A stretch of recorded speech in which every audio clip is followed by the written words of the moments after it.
আজকে মহাসপ্তমীর এই পুণ্যলগ্নে যে সমস্ত ভক্তগণ আমাকে দর্শন করার জন্য হাজির হয়েছ, সবাইকে আমার স্নেহ ভরা আশীষ।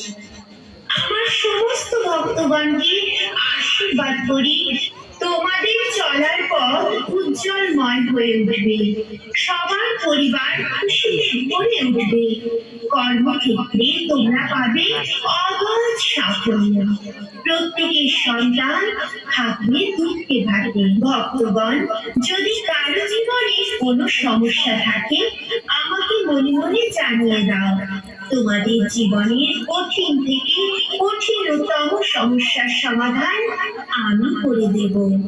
তোমরা সদা সর্বদা আমাকে স্মরণে রাখবে, আমার আশীর্বাদ সব সময় তোমাদের পাশে থাকবে।